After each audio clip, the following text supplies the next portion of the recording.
welcome to the deep dive. Today we're getting properly stuck into a really interesting machine. Yeah. The Honda CRF250F off-road motorcycle. That's right. Yeah, we're looking at it through the lens of a pretty fresh article, actually.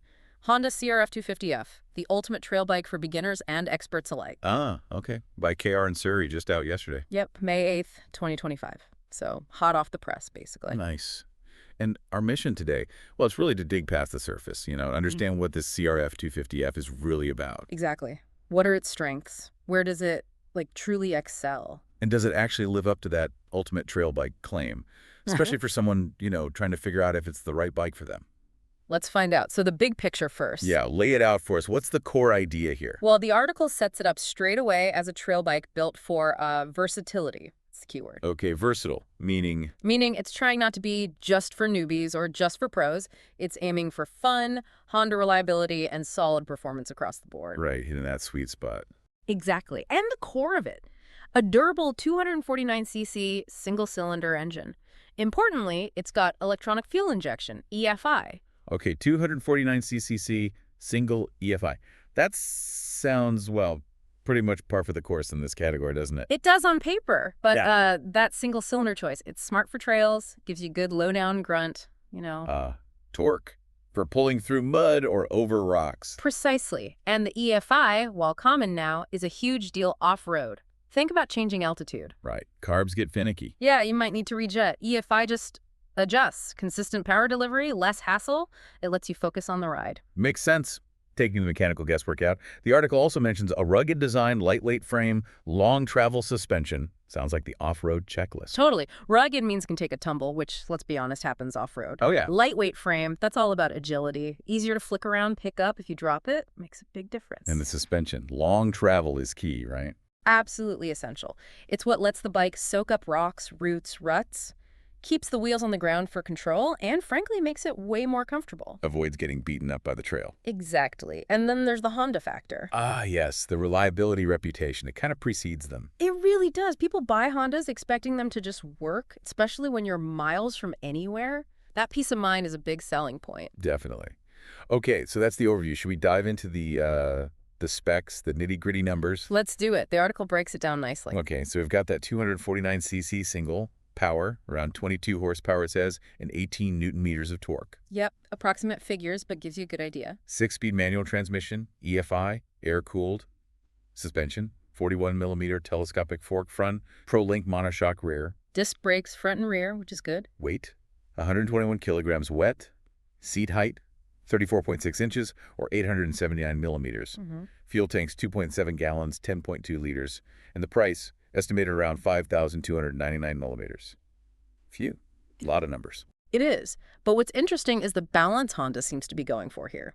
How so? Well, take that 22 horsepower. It's not the most powerful in its class, right? No, definitely not. But that's likely deliberate. It's manageable power. Enough to have fun, climb hills, but not so much it's going to scare a beginner senseless. Okay, so accessible performance. Yeah. A well-behaved but enthusiastic companion, as you put it earlier. Something like that, yeah. Enough punch for experienced riders on technical stuff too, but it will bite you unexpectedly. And the EFI helps deliver that smoothly. Exactly. Consistent performance, quick throttle response. You twist, it goes.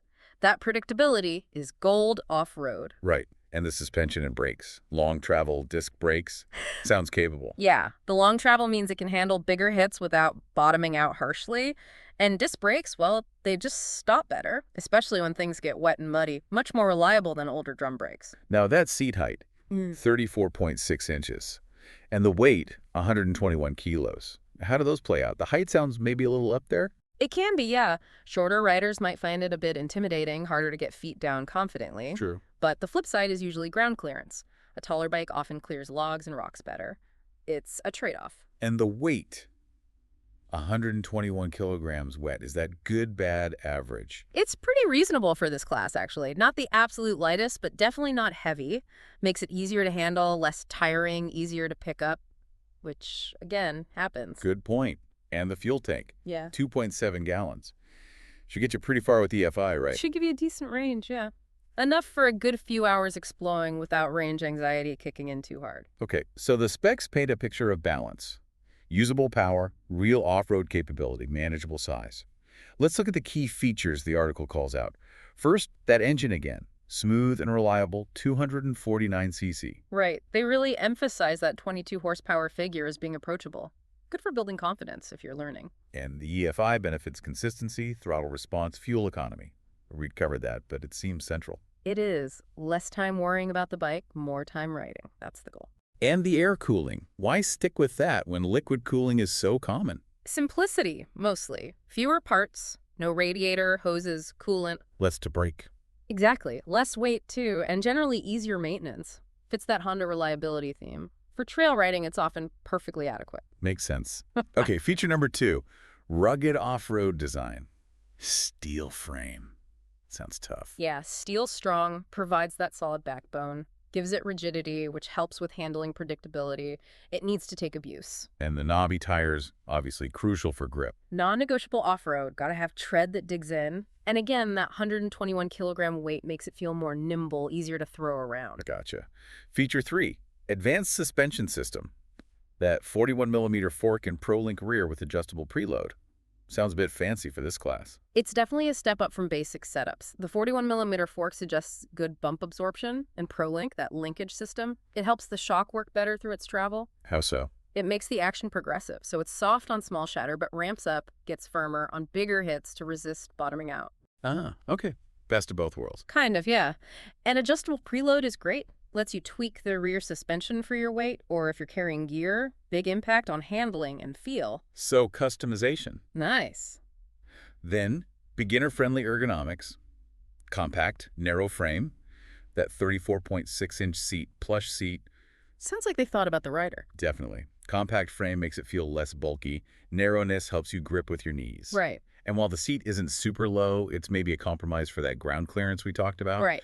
But a comfy seat, massively important on longer rides, reduces fatigue. Yeah, nobody likes a plank. It all adds up to making it less intimidating for new riders. Exactly. Confidence inspiring. And lastly, back to legendary Honda reliability.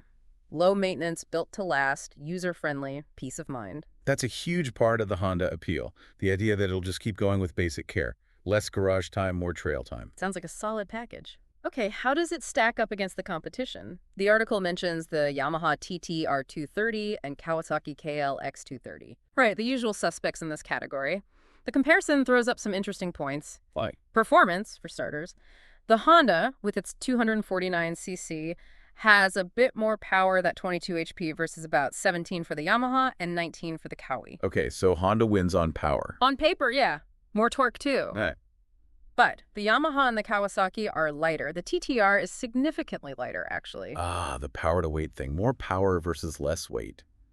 Which is better? Depends what you want. More power helps on hills or with heavier riders. Less weight usually means nimbler handling, easier to manage, especially for less experienced folks. Trade-offs again. What about suspension? We said the Honda's was pretty good. Yeah, and the article highlights this. The Honda's 41mm fork and ProLink rear generally offer more travel and sophistication than the simpler setups on the TTR and KLX. Meaning the Honda likely handles rougher stuff with more control and comfort, better bump absorption, better traction, probably. Point to Honda there. But accessibility, that seat height. Big difference with the Yamaha. The TTR 230 is much lower, like nearly 3 inches lower than the Honda. Wow, that's significant. Huge for shorter riders, or those wanting maximum confidence putting feet down. The KLX is much closer to the Honda in height. So the Yamaha wins on low seat height. Honda maybe wins on ground clearance for obstacles. That's the trade-off, yeah. And the cost. Honda's the priciest. Yep. Estimated $5,299 for the Honda versus about $4,800 for the Yamaha and $5,000 for the Kawasaki. So you pay a premium. Is it worth it? The article suggests it's down to the better suspension, the slightly bigger engine with EFI, and that Honda reliability factor. So if you value those things, maybe. Exactly. If budget's tight or you need that low seat, the Yamaha looks good. KLX is a solid middle ground. If you want the best suspension and trust the Honda name, you pay a bit more for the CRF. Depends on your priorities. Makes sense. So they all have their place. The article also revisits design and comfort specifically. Yeah, just reinforcing points, the durable steel frame, knobby tires, good ground clearance, all practical off-road stuff. Minimalist style, function over form. Which is fine for a dirt bike. You don't want fancy plastics getting smashed. Right. And the ergonomics again. Compact, manageable, seat height, comfy seat for longer rides. It all aims at making it usable. Plus the lightweight feel, 121 kilograms, balanced for stability. And that smooth suspension soaking up the hits, it really sounds like they focused on making it capable and approachable. A good balance. Yeah. Okay, let's quickly recap the key advantages the article summarizes. Sure. 1. Smooth and reliable 249cc EFI engine, about 22 HP. 2. Rugged design, steel frame, knobbies, 121 kilogram weight. 3. Advanced suspension 41mm fork, ProLink rear with adjustment. 4. Beginner-friendly ergonomics, 34.6-inch seat, plush seat. 5. That legendary Honda reliability and low maintenance. And 6. Versatility for different skill levels. Puts it all together nicely. It paints a picture of a really well-rounded trail bike. Not extreme, but very capable and dependable. Exactly. The Honda way, maybe? Capable, reliable, user-friendly. Seems like it. Hits that sweet spot, even if it costs a little more. Okay, and finally, the FAQ section. Quick hits on common questions. Yep. Price? Confirmed, around $5,299 estimated. Power? 249cc, 22 HP, 18 Nm torque. Good for beginners. Yes, manageable power and ergonomics make it suitable. How's it compare to the Yamaha TTR230 again? CRF has more power, better suspension, but it's heavier, pricier, and taller. TTR is lighter, lower, cheaper, less power, simpler suspension. Suspension type. 41mm telescopic fork, ProLink monoshock rear with adjustable preload. EFI. Yes. Consistent performance, good fuel efficiency. Street legal. This is important. No. Big red light here. Off-road only. Unlike, say, a CRF250L or some KLX models, this is purely for the dirt. Okay, fuel tank. 2.7 gallons or 10.2 liters. Yes, the article says its build, suspension, and tires make it capable enough for challenging terrain. Good. Clears up some key practical points. Definitely. Covers the basics people need to know. So after all that, what's the final verdict? The big takeaway on the Honda CRF250F? I think it really comes across as a super versatile, well-engineered trail bike. It's aiming right at that broad middle ground. Yeah. Yeah, you get smooth, reliable EFI power, comfortable ergonomics, really capable suspension for the class, and that Honda durability baked in. Sounds pretty compelling. It is. It might cost a bit more than the Yamaha or Kawasaki, but the argument is you're getting premium suspension and the peace of mind that comes with Honda. It looks like a solid choice for, well, almost anyone wanting a dependable trail partner. A strong contender for sure. Okay, that brings us to the end. So here's something for you to chew on. Thinking about this bike, its power, handling, suspension, comfort, reliability. What kind of trail adventure could you see yourself taking it on? And what specific feature do you think would matter most for your kind of riding? Good question to ponder. Definitely. That's all the time we have for this deep dive. Thanks for tuning in.